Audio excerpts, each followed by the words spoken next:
नरक का वर्णन। किसी स्थान पर पापी प्राणियों को कोल्लू में पीड़ा जा रहा था। कोल्लू में, कोल्लू क्या होता है? जैसे गन्ने का जूस निकालने वाले उस मशीन के बीच में देते हैं, गन्ने का जूस निकालते हैं, ऐसे ही सूक्ष्म शरीर में हम लोग मरते नहीं है, जलते नहीं है, कटते नहीं है, लेकिन पीड़ा वैसी होती है जैसी यहां पर स्थूल शरीर में रहते सहते यदि हमारी उंगली को कोई यदि वो गन्ना निकालने वाली मशीन में दे दे और इसका चकनाचूर हो जाए तो हमें कितनी पीड़ा होगी। बेहोश भी हो जाएंगे, रोएंगे, चीखेंगे, चिल्लाएंगे, टट्टी पेशाब निकल जाएगा। ऐसी पीड़ा वहां पर होती है सूक्ष्म शरीर में, बल्कि और भी ज्यादा होती है। लेकिन जीव मरता नहीं है। जैसे कोई रबड़ का कोई जो है खिलौना होता है, रबड़ के खिलौने को आप जी कितना मोड़ दो, तोड़ दो, फिर उसको छोड़ोगे, फिर वापस वैसा ही हो जाएगा। इसी प्रकार हमारा सूक्ष्म शरीर होता है, वो मरता नहीं है, लेकिन पीड़ा स्थूल शरीर से भी ज्यादा होती है। किसी स्थान पर पापी प्राणियों को कोल्लू में पीड़ा जा रहा था। कहीं उल्टा लटका रखा था, कहीं गर्म खंभों से बांध रखा था, और नंगा करके रखते वहां पर भाई और बहनों, नंगा करके रखते वहां पर लड़के भी होते हैं, लड़कियां भी होती हैं। और उस समय वो विषय वासना गायब हो जाती है। उस समय तो हमारे को भय दिखाई देता और डर दिखाई देता यमदूतों का। उस समय हमारे को वो विषय वासना याद नहीं आती उन औरतों को देख के, जबकि हमारे सामने वो नंगी पड़ी होती हैं। हम भी अपने कर्म का भोग भोग रहे होते हैं, वो भी अपने कर्म का भोग भोग रही होती है। शरीर वैसा ही होता है, सूक्ष्म शरीर में भी वैसा ही होता है। जैसा यहाँ पर लड़की का शरीर होता है, जो अंग होते हैं, वैसे ही वहां पर होता है सूक्ष्म शरीर में। तो लेकिन उस समय हमारे को उन अंगों को देख के फिर कोई विषय वासना याद नहीं आती। उस समय तो भय होता, भय। और वो भय सतगुरु चाहते हैं यदि यहां हो जाए थोड़ा सा भी तो बात बन जाएगी। कहीं उल्टा लटका रखा था, कहीं गर्म खंभों से बांध रखा था, कई प्रकार के कष्ट दी जा रही थी। कहीं पर यमदूत पापी प्राणियों को चबा चबा कर खा रहे थे। अब आप और हमारे हाथ को दो चार आदमी चबा चबा के खाने लग जाएं, जिनके पहने पहने दांत हों भेड़िए जैसे, क्योंकि यमदूतों के तो भेड़िए जैसे दांत हैं। अब वहां क्या करते हैं, वो सूक्ष्म शरीर को चबा चबा के खाते हैं। किसी का नाक हाथ आ गया तो नाक को चबा लेंगे, कान चबा रहे हैं, गाल चबा रहे हैं, किसी के स्तन चबा रहे हैं, किसी का कुछ चबा रहे हैं। वो यमदूत चबा चबा के खाते हैं जैसे चूहे काटते हैं। अब बताओ, जैसे हम लोग जियोग्राफी चैनल पे देखते हैं, डिस्कवरी चैनल पे देखते हैं, और परमात्मा ने भी जिक्र किया है कबीर सागर के सरलार्थ में, आगे आएगा, कि जो भैंसा होता है या भैंसे जैसा अन्य कोई मजबूत जानवर होता है जंगल में, तो शेर उसको मार नहीं पाता। शेर उसको मार के नहीं खाता है। छोटे जानवरों को तो शेर उनका जो है गला दबा के पहले उनको मार देता है, उसके बाद खाता है। लेकिन जो बड़े जानवर होते हैं, जैसे हाथी है, भैंसा है, या अन्य कोई जानवर है, तो शेर के मुंह में उनकी गर्दन नहीं आती, उनका ये गला नहीं आता। इसलिए 3-4 शेर जबरदस्ती उसको नीचे पटक लेंगे भैंसे को, और उसके बाद में एक शेर पहले पीछे से खाना शुरू करेगा, गुदा द्वार से, क्योंकि वो नरम स्थान होता है। उस जीवित भैंसे को शेर जो है अपने मुंह से वो गुदा द्वार से पाड़ पाड़ के खाता है। और भाई और बहनों, कितना दुखी होके फिर वो भैंसा मरता है, अन्य जानवर मरते हैं, कितनी पीड़ा होती है। और हाप और हमने ये 84 कितनी बार भोग ली, कितनी बार। और भाई और बहनों, आजकल तो इंसान भी सही प्रकार से मौत नहीं मरता। 84 लाख वाले प्राणी तो भुगत भुगत के मरते हैं, भुगत भुगत के। तो ये कष्ट हम असंख्य जन्मों में भोग चुके हैं। अब हमारा समय आ गया, परमात्मा ने हमारे ऊपर दया दृष्टि कर दी कि ठीक है, इनकी सजा लगभग पूरी हो गई है। इन्होंने मेरे साथ में जो धोखा सतलोक में किया था, असंख्य बार तपतशिला पर कष्ट भोग कर, असंख्य बार नरक भोग कर, और असंख्य बार मनुष्य शरीर में अनेक प्रकार की यातनाएं भोग कर, इनका लगभग वो सारा का सारा समय जो है खत्म हो चुका है। तो परमेश्वर ने अब हमें मौका दिया है।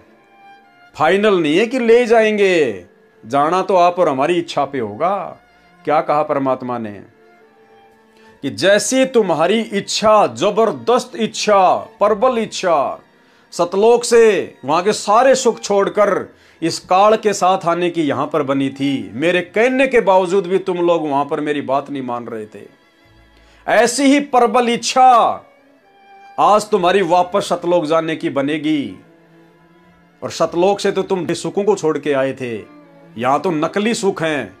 इन नकली सुखों से तुम्हारी ऐसे जब तक आस्था नहीं हटेगी और तुम्हारी प्रबल इच्छा एक टक सतलोक जाने की नहीं बनेगी,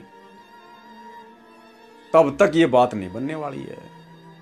तो भाई और बहनों, हमने इतना प्रयास करना है। अब हम भाई बहन अपना अपना जो अंतःकरण है, हम उसको जरा टटोल के देख ले कि हम वास्तव में इतने तैयार हुए कि नहीं हुए हैं। अगर नहीं हुए हैं तो भाई और बहनों होना पड़ेगा। ये आप और हमारे ऊपर छोड़ दिया परमात्मा ने। आज भी हम स्वतंत्र हैं, सतलोक में भी हम स्वतंत्र थे। अगर सतलोक में आत्मा परतंत्र होती तो कभी भी काल के जाल में फंस के यहां नहीं आती। सतलोक में भी परमात्मा ने आत्मा को स्वतंत्र छोड़ा हुआ है, तभी तो हम अपनी मर्जी से काल के साथ आ गए। और यहां भी परमात्मा ने आत्मा को स्वतंत्र छोड़ रखा है। ज्ञान दे दिया, नाम दे दिया, अच्छे भले बुरे कर्मों की जानकारी दे दी। अब हमने स्वयं ही निर्णय करना है कि हमने इसी काल के लोक में रहना है या फिर सतलोक चलना है।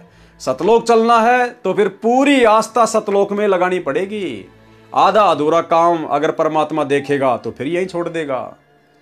जिस प्रकार गुरुदेव कहते तुम सतलोक में डांटे नहीं डट रहे थे, तुम्हारे माता पिता भी समझा रहे थे, मैं भी समझा रहा था कि बच्चों दुखी हो जाओगे, तुम किसी की नहीं सुन रहे थे। अब यहां भी तुम्हारी वैसी स्थिति होनी चाहिए। ये शरीर छोड़ते समय पीछे बेटा बेटी संपत्ति कार कोठी कुछ नहीं देखना कि भगवान भला समय आया, मेरा पीछा छूट रहा, आज रह गया तो फिर मेरी भयंकर दुर्गति। तो पूरी आस्था पूरा ध्यान केवल सतलोक में, गुरुदेव के चरणों में। ये परमात्मा ले चलो, लेकिन 21 ब्रह्मांड से बाहर कर दो, चाहे कहीं भी ले चलो, आप इन दुखों से दूर कर दो, तब परमात्मा अपने विमान में बैठाएगा। कई प्रकार के चीज यानी कष्ट दी जा रही थी। कहीं पर यमदूत पापी प्राणियों को चबा चबा कर खा रहे थे। कुछ डर के मारे इधर उधर भाग रहे थे, परंतु कोई बच नहीं पा रहा था, बच सकते नहीं। वहां पर किसी को नरक कुंडों में डाल रखा था, कोई सिर में मोगरे मोटे मोटे डंडे मार रहा था। और भाई और बहनों, एक एक वचन गुरुदेव भगवान ने जो लिख दिया, जो बता दिया, परम सत्य है, परम सत्य। क्योंकि परमात्मा कहते हैं कि हम वो कहते हैं जो आंखों की देखी है। कोई कहत कागज की लेखी और परमात्मा कहते हैं हम कहत आंखन की देखी। परमात्मा आंखों से देखा हुआ बताते हैं, क्योंकि ये अंतर्यामी है, इनसे कुछ भी छुपा नहीं हुआ, ना स्वर्ग ना नरक।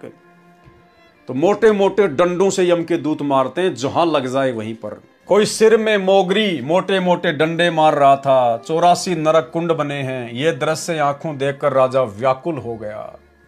किसी कुंड में रुधिर यानी खून भरा था, किसी में पीव यानी मवाद, तो किसी में मूत्र भरा था, जिनकी गहराई 1 योजन यानी 12 किलोमीटर तक थी। वो जो नरक कुंड बने हुए हैं, जिनमें किसी में खून भरा हुआ है, किसी में मवाद भरी हुई है, उनमें उनको डाल दिया जाता है। असहनीय वहां पर वो बदबू। और उनकी गहराई कितनी बताई परमात्मा ने? 12 किलोमीटर उनकी गहराई है।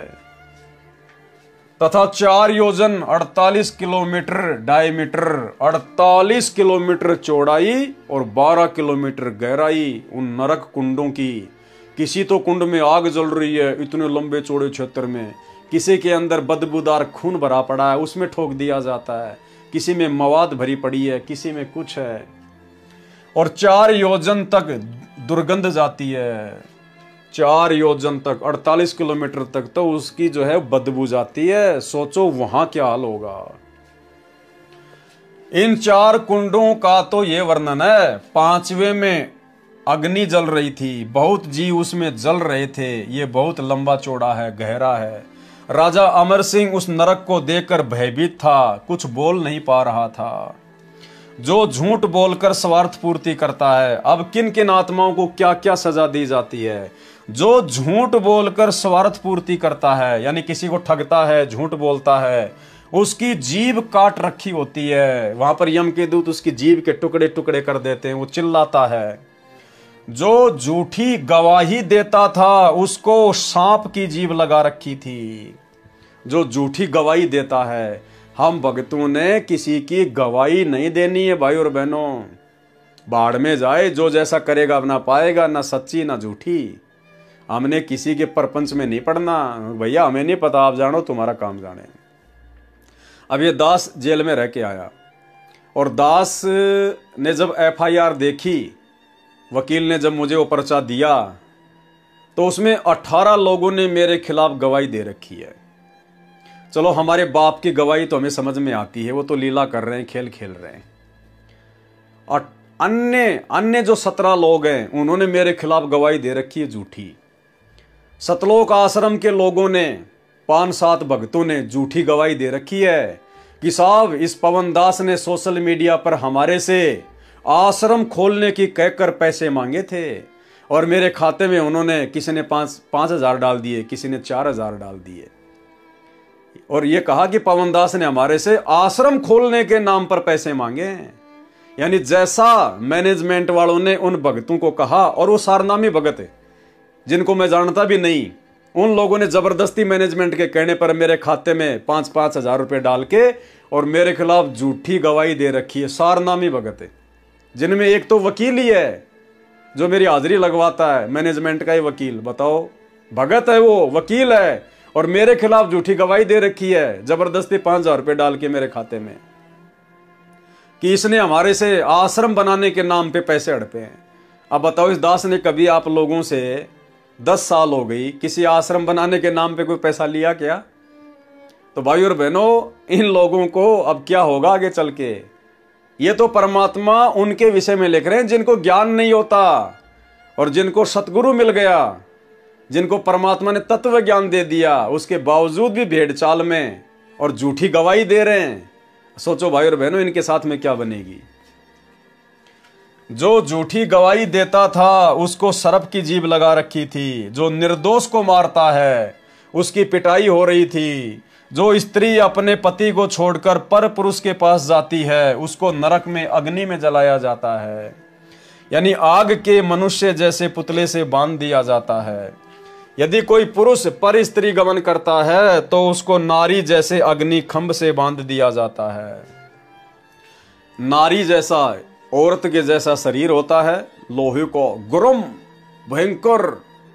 और जो व्यक्ति यहां पर दूसरी औरतों के साथ में संबंध रखता है उसको उस नारी जैसी आकृति वाले गरम लोहे के खंभे से जबरदस्ती बांध दिया जाता है कि बेटा ले कर प्यार प्रेम कर संभोग क्रिया करी से। तेरे को बहुत अच्छी लगती थी ना दूसरी की औरतें, तेरे को पर नारी गमन करना बहुत अच्छा लगता था ना, ले बेटा अब कर तू पर नारी गमन, ले ये तेरे सामने खड़ी। और भाई और बहनों सोचो कितना भयंकर, पता नहीं वो अब उसको कई घंटों रखते हैं या पूरा दिन रखते हैं या कई हजार वर्ष उसको चिपका के रखते हैं। और कितनी भयंकर पीड़ा। सूक्ष्म शरीर है, जलता नहीं, लेकिन पीड़ा जैसे वर्तमान में हमें कोई इस प्रकार की यातना दे तो क्या हाल होगा। आदमी 2 सेकंड में अपना शरीर छोड़ देगा, उस दर्द को सहन नहीं कर पाएगा। और वहां तो कई दिनों तक उसको बांध के रखा जाता है जबरदस्ती चिपका के। ले बेटा पर नारी गमन कर, तेरे को बहुत आनंद आता था ना दूसरों की औरतों के साथ में संभोग करने में, ले कर। ये कौन से दोष है भाई और बहनों? सतगुरु शरण में आने से पहले हमने जो भी दोष किए होते हैं, हमने चाहे कितना ही चाहे पर नारी गमन किया हो, कितने कुकर्म किए हो, अगर हम सच्चे गुरु की शरण में आ गए, और सच्चा गुरु केवल एक ही है, सतगुरु रामपाल जी, अगर आजीवन मर्यादा में रह के भक्ति करते रहे तो परमेश्वर वो तमाम हमारे कर्म काट देगा, हमें उनका दोष नहीं देगा परमात्मा। यदि सतगुरु शरण में आ गए तो, और यदि सतगुरु शरण में आकर किसी कारण से रह गए, पार नहीं हो पाए, फिर वो सारे कर्म एज इट इज हमारे ऊपर वापस डाल दिए जाएंगे। वो कर्म सारे के सारे फिर वो भोगने पड़ेंगे। यानी सतगुरु की शरण में आकर भक्ति करी वो भी मिलेगी, और पहले फिर हमने जितने भी कर्म कुकर्म किए वो भी फिर हमारे को भोगने पड़ेंगे। और अगर आजीवन भक्ति करते रहे, मर्यादा में रहे, सतगुरु में कोई दोष नहीं निकाला, तो फिर परमात्मा सारे कर्म काट देगा, फिर हमें नरक की यातना नहीं भोगनी।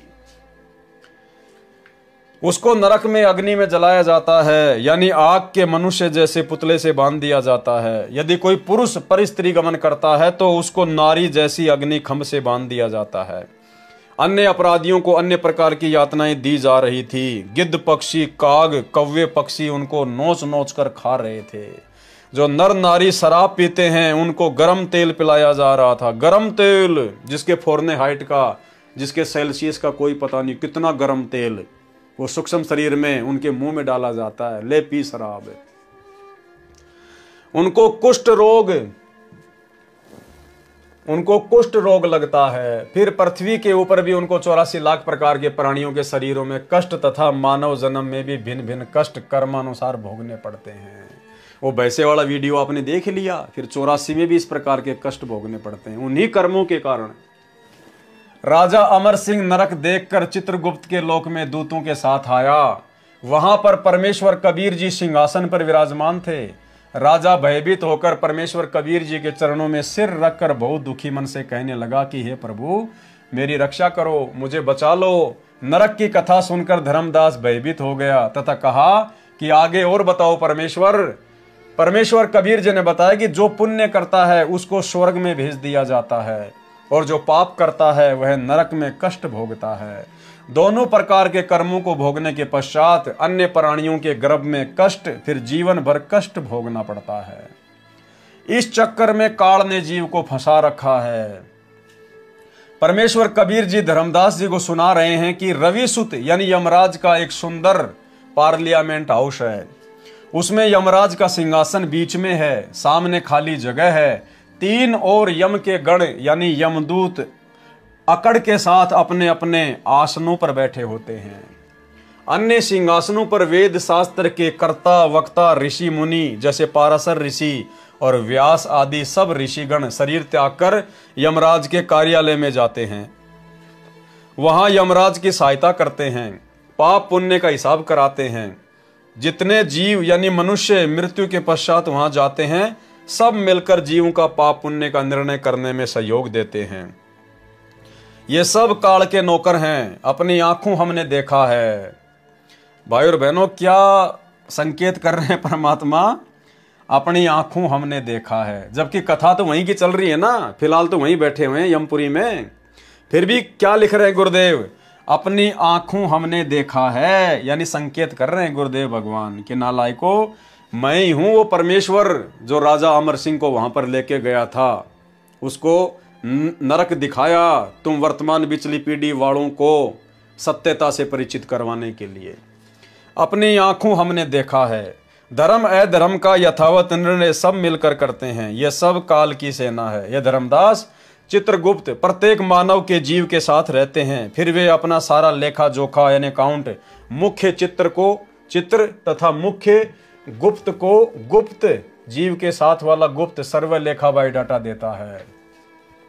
यानी मुख्य जो चित्र और गुप्त हैं वो तो धर्मराज के दरबार में बैठे रहते हैं और बाकी हर एक मनुष्य के शरीर में, स्त्री या पुरुष के शरीर में परमात्मा ने साइलेंट रूप में चित्र और गुप्त छोड़ रखे हैं। तो ये मनुष्य यानी आप और हम जितने भी कर्म कुकर्म करते हैं प्रत्यक्ष या अप्रत्यक्ष में, छुपकर या जैसे भी, तो हमारे साथ में जो चित्र और गुप्त हैं शरीर छूटने के बाद फिर सारी जानकारी उन मुख्य चित्र और गुप्त को उपलब्ध करवाते हैं। प्रत्येक चित्र तथा गुप्त प्रत्येक जीव का पाप पुण्य बोल बोल कर सुनाता है। धर्मराय उनको यथार्थ न्याय के साथ प्रत्येक का दंड तथा स्वर्ग समय निर्धारित करके देता है। उसी अनुसार दूत जीवों को भुगतान कराते हैं। जो सुकर्म धर्म करने वाला है उसको देवदूतों के साथ स्वर्ग में भेज दिया जाता है। परमेश्वर कबीर जी ने कहा कि हे धर्मदास, और सुन कि क्या क्या यातना किन अपराधों में दी जाती है। जो ब्रह्म हत्या यानी वेद शास्त्र पढ़ने वाले ब्राह्मण की हत्या करता है उसको सर्वाधिक दंड दिया जाता है। अब वास्तव में भाई और बहनों, सबसे बड़े जो ब्रह्म हैं, जो ब्राह्मण हैं, वो तो आप और हम हैं इस पृथ्वी पर वर्तमान में। यदि कोई पंडित है तो आप और हम हैं। पंडित सोई जो पिंड की जाने, ब्राह्मण सोई जो ब्रह्म पहचाने। तो आज इन सभी धर्मशास्त्रों का वास्तविक ज्ञान तो गुरुदेव के आशीर्वाद से आप और हमें पता चला है। और यदि अपने भगत भाई बहनों की कोई पिटाई करता है, ऐसे ब्राह्मणों की, ऐसे पंडितों की यदि कोई पिटाई करता है तो फिर वो क्या सजा का पात्र होगा। और यदि हमारे गुरु भाई बहन यदि हमारी पिटाई कर रहे हैं तो उनके साथ क्या बीतेगी भाई। नाम तो उसी समय उनका खंड है। देखो, घर में छोटे छोटे बच्चे हैं, उनको समझाने की दृष्टि से माता पिता, गुरुदेव ने हमें इतनी आज्ञा दे रखी है। उनको हम एक आधा कोई चट्टू वगैरह मार सकते हैं ऐसी जगह पर जहां पर चोट ना लगे, क्योंकि बच्चे ज्ञान आधार से नहीं समझते, ज्ञान से भक्ति नहीं करते। बच्चों को डरा धमका कर भी भक्ति पर लगाए रखना होता है, तो उसमें दोष नहीं है भगत को। लेकिन अपने अन्य भगत भाई बहनों को यदि वो ईर्ष्यावश लड़ाई झगड़ा करता है, मारता है, पीटता है, तो फिर वो दोषी होता है। जो ब्रह्म हत्या, वेद शास्त्र पढ़ाने वाले ब्राह्मण की हत्या करता है उसको सर्वाधिक दंड दिया जाता है। जो विश्वासघात करता है, जो अपने गुरु या स्वामी की हत्या करता है, जो बच्चे या बूढ़े को मारता है, उसको उबलते तेल में डाला जाता है। अन्य अपराध जो पर स्त्री तथा पर क्षेत्र को छीन लेता है, जो सीमा में गड़बड़ हेरा फेरी करता है। यानी आप और हम भाई बहनों ने ध्यान रखना है, अगर किसी भाइयों का आपस में कोई जमीन का बंटवारा हो, यदि हमने दीक्षा ले रखी है तो हमने भाई और बहनों, भले हमारी 5 इंच जमीन हमारे भाई की तरफ चली जाए, लेकिन हमने उसकी 1 इंच जमीन भी नहीं हड़पनी है। हमने ये गलती बिल्कुल भी नहीं करनी है। कबीरा आप ठगाइए और न ठगिए कोई, आप ठगाए सुख होत है और ठगे दुख होए। तो परमात्मा क्या कह रहे हैं, पर स्त्री तथा पर क्षेत्र को छीन लेता है। पर क्षेत्र यानी दूसरे की जमीन को, सीमा को। जो सीमा में गड़बड़ हेराफेरी करता है वे भयंकर नरक में गिरते हैं, उनके सिर काटे जाते हैं। जो चोरी करता है, गुरुद्रोही, मदिरा पीने वाला, झूठ बोलने वाला, दूसरे की निंदा करने वाला है, ऐसी ऐसी यातनाएं वहां मिलती हैं। तिन पापिन को यम विकराला, भयंकर नरक मांझते ही डाला। जो दूसरे की साधना में बाधा करता है, अब देखो भाई और बहनों, जो दूसरे की भक्ति साधना में बाधा करता है, अरे आप और हम सत्सेवक भाई बहन अपनी साथ संगतियां करते हैं, अपने गुरु भगवान को भोग लगाते हैं, उनकी महिमा करते हैं, ज्ञान चर्चा करते हैं, कोई चोरी थोड़ी करते हैं, कुकर्म थोड़ी करते हैं। लेकिन जबरदस्ती हमारी साधना में ये आश्रम वाले, गुरुदेव के परिवार वाले, ये कोऑर्डिनेटर, ये जबरदस्ती हमारी साधना में बाधा डालते हैं। तो भाई और बहनों सोचिए, इन लोगों की मर्यादा है कहां। ये तो घोर नरक के भागी है भक्ति करते करते भी। इनको जबरदस्ती का बुखार चढ़ा हुआ कि हम भगत हैं, हम गुरुजी के भगत हैं। भाई और बहनों, ये परमात्मा अपने कर कमल से इस पुस्तक में लिखकर सारी बातें बता रहे हैं आप और हमें। तो जो दूसरों की साधना में बाधा उत्पन्न करता है, तो ये सतलोक आश्रम मैनेजमेंट हरियाणा वाले, हम सत्सेवक भाई बहनों की साथ संगतियां रुकवा कर, भंडारे रुकवा कर ये साधना में तो बाधा उत्पन्न कर रहे हैं, और ये तो सत्य साधना में बाधा उत्पन्न कर रहे हैं। इनके साथ क्या बनेगी। जो दूसरे की साधना में बाधा करता है, जो वेद शास्त्र को नहीं पढ़ता, जो परमात्मा की चर्चा सुनकर जलता है, ये साथ संगति के वीडियो, गुरु महिमा के वीडियो, इनको देख देख के भी हमारे खुद के भगत भाई बहन नीचे जो है वो कमेंट्स करते हैं, ये गुरुद्रोही है, फलाना है, ये है, वो है। ये लोग जल रहे हैं। ये लोग परमात्मा की चर्चा भी सुनना नहीं चाहते। अरे पवन दास अपने दादा परदादा की कहानी थोड़ी बता रहा है। ये राजा अमर सिंह कोई मेरा दादा थोड़ी है, हैं? अरे परमात्मा ने लिखी है, तो आप लोगों को सुना रहे हैं, दिखा रहे हैं, पढ़ा रहे हैं। परमात्मा की महिमा हो रही है, भगवान की ज्ञान चर्चा हो रही है, और ये भी लोगों को अच्छी नहीं लगती, अपने भगत भाई बहनों को अच्छी नहीं लगती जो आश्रमों से जुड़े हुए हैं।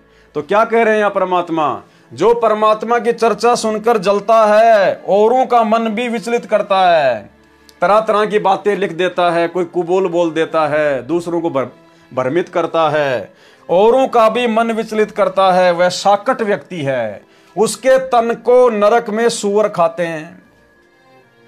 अब सोच लो सतलोक आश्रम मैनेजमेंट हरियाणा वालों, तुमने जो जो बकवादे कर दी है तुम्हारे खाते में लिखी जा चुकी हैं। अगर समय रहते साथ संगति से नहीं जुड़े और गुरुदेव से नाक रगड़ रगड़ के माफी नहीं मांगी, जो तुमने साथ संगतियों में किया है, हम सत्सेवकों के साथ में किया है, हम अपनी तरफ से कुछ नहीं कहेंगे, लेकिन ये भगवान का विधान है। सुअर खाएंगे काट काट के नरक में सुअर। किस बहम में बैठे हो तुम लोग। उसके तन को नरक में सुअर खाते हैं, जो मित्र को मारता है वह घोर नरक में जाता है। जो गुरु के धन को हड़पता यानी चुराता है वह कीड़ों के कुंड में डाला जाता है। और सतलोक आश्रम मैनेजमेंट हरियाणा के कितने लोग जो सतलोक आश्रम बरवाड़ा में भक्तों के दान का पैसा जेबों में भर भर के बाहर ले जाते थे, दुनिया को ऐसो आराम करवाते थे, और मेन गेट पर कई बार उनको पकड़ा गया। जिनमें एक का नाम तो मुझे याद है, आश्रम के मुख्य ट्रस्टी बलजीत लहरी का बेटा अनिल लहरी, जो गुरुदेव का बॉडीगार्ड था। वर्तमान में 10 क्विंटल गांजे में, गांजा जो पिया जाता है नशा, 10 क्विंटल गांजे के मुकदमे में भगोड़ा बन के घूम रहा है। बलजीत लहरी का बेटा अनिल लहरी, गुरुजी का बॉडीगार्ड, परम भगत है। तो ये हैं गुरुजी का धन हड़पने वाले। जो गुरु के धन को हड़पता है, चुराता है, वह कृमि नरक अर्थात कीड़ों के कुंड में डाला जाता है। और ये आश्रम वाले क्या कर रहे हैं? गुरुजी के बेटा बेटी भाई बंधु रिश्तेदार ये कोऑर्डिनेटर क्या कर रहे हैं? गुरुजी का धन हड़प रहे हैं। भक्तों के पास में धन कहां से आता है? गुरु के आशीर्वाद से आता है। और उस धन का ये किस प्रकार से दुरुपयोग कर रहे हैं? गुरु के धन को भक्तों से हड़प कर ज्योति पाठ और दान के नाम पर, और किन कार्यों में लगा रहे हैं? राजनीति में, राजनेताओं की चापलूसी में, राजनेताओं के लिए बसें बुक करके भक्तों को उनकी रैलियों में भेजा जाता है। गुरु के धन का दुरुपयोग है। स्टेडियम बना रहे हैं जगत के लिए, आश्रम चलाने के लिए, दुनिया को खुश करने के लिए। हॉस्पिटल पत्थरों में पैसा बर्बाद कर रहे हैं। गुंडों की सीबीआई जांच और 5-5 लाख रुपए राजपूत करनी सेना को। जाट आरक्षण में भक्तों को बैठा दिया। भक्तों के दान का करोड़ों रुपया चंदे में। गुरु का धन बेचारे भोले भाले भक्तों से हड़प कर और उसको फिर उल्टे कार्यों में लगा रहे हैं। भाई और बहनों, परमात्मा ने बहुत सोच समझ के ये बातें लिखी है। मालिक को पता था, अंतर्यामी है, कि मेरी संगत में ये सारा कांड होगा। जो गुरु के धन को हड़पता है, चुराता है, वह कीड़ों के कुंड में डाला जाता है। जो गुरु पद पर विराजमान होकर व्यभिचार करता है, जो राजा प्रजा को कष्ट देता है, जो शिष्य भी बना है और शंका करता है। क्या कह रहे परमात्मा?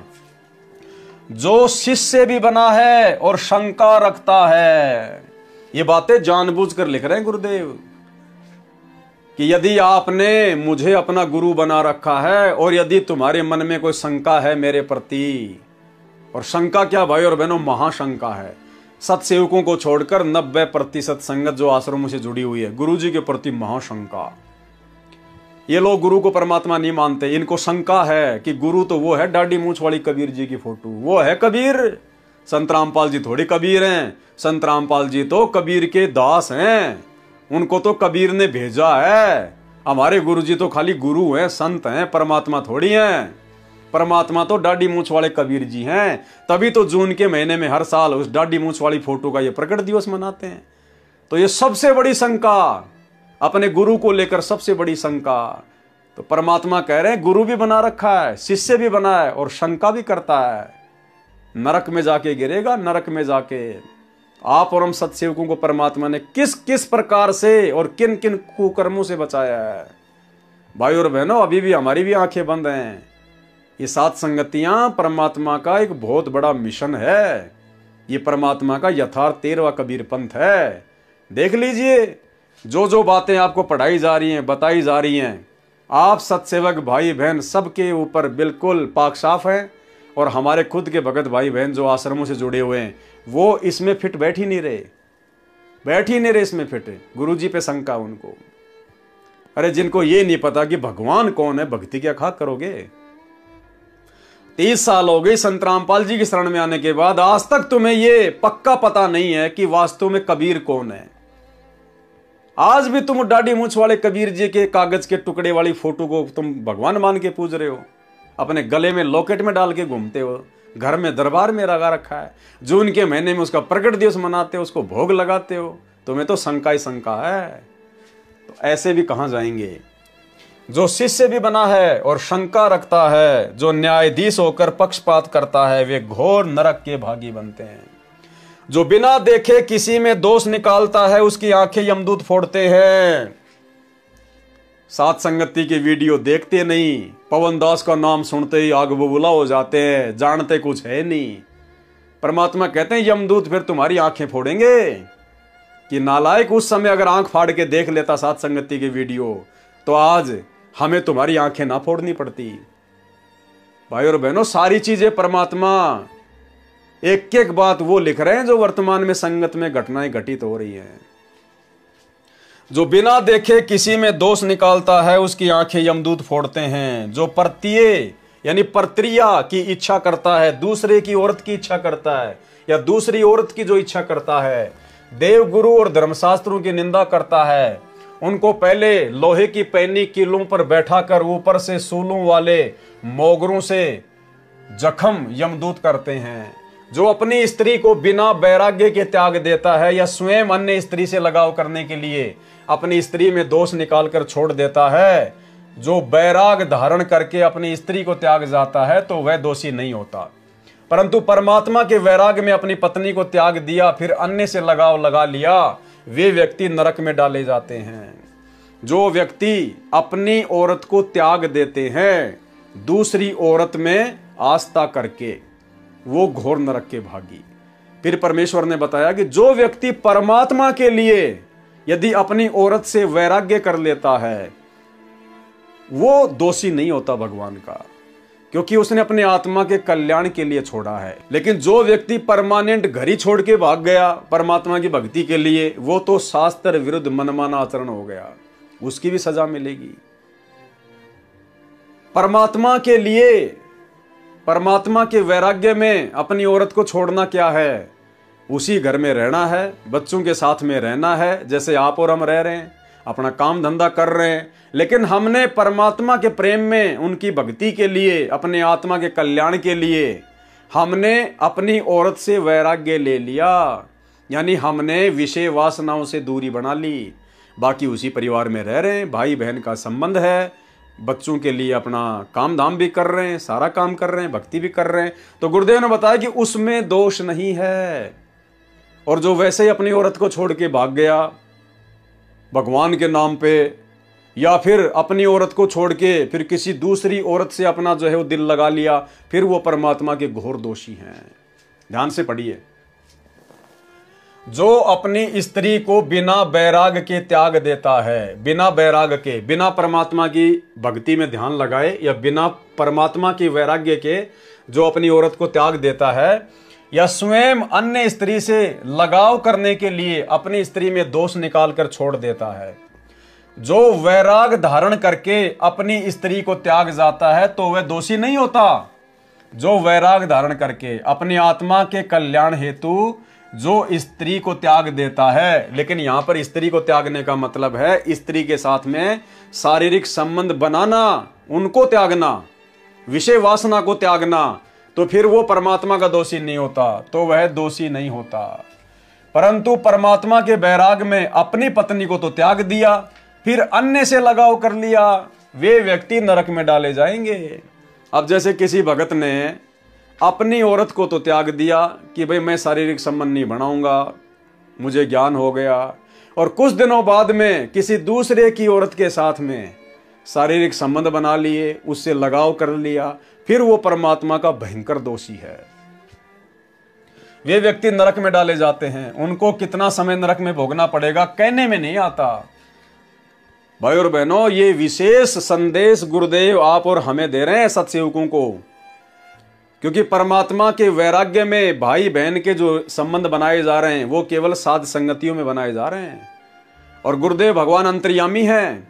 ये ना समझना कि ये पुस्तक तो 2012 में लिखी गई थी, हम सत्सेवकों ने तो 2012 के बाद में शारीरिक संबंध बनाने छोड़े हैं, भाई बहन का रिश्ता कायम किया है। ये अंतर्यामी परमात्मा है, ये हर चीज को सेट करके रखता है।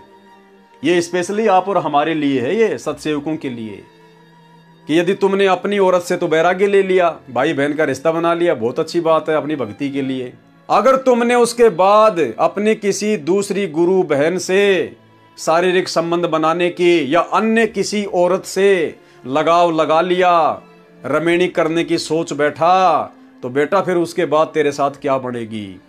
परमात्मा कहते हैं फिर उसको इतने समय तक सजा मिलती है, वो समय ही बताने में नहीं आ रहा। क्या कह रहे हैं परमात्मा, उसको कितना समय नरक में भोगना पड़ेगा कहने में नहीं आता। ये स्पेशली साथ संगत से जुड़े हुए भाई बहनों के लिए परमात्मा की चेतावनी है, गलती मत कर देना। ये उनके हाथ और पैर बांध कर यातना देते हैं।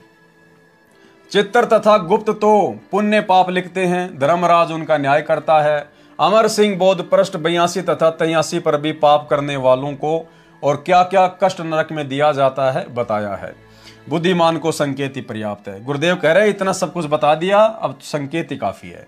जो मांस खाते हैं, शराब पीते हैं, उनको तपते तेल में डाला जाता है, उबलते हुए तेल में डाला जाता है। उनके पेट के अंदर भी उबलता तेल डाला जाता है। इस प्रकार यातना दी जाती है।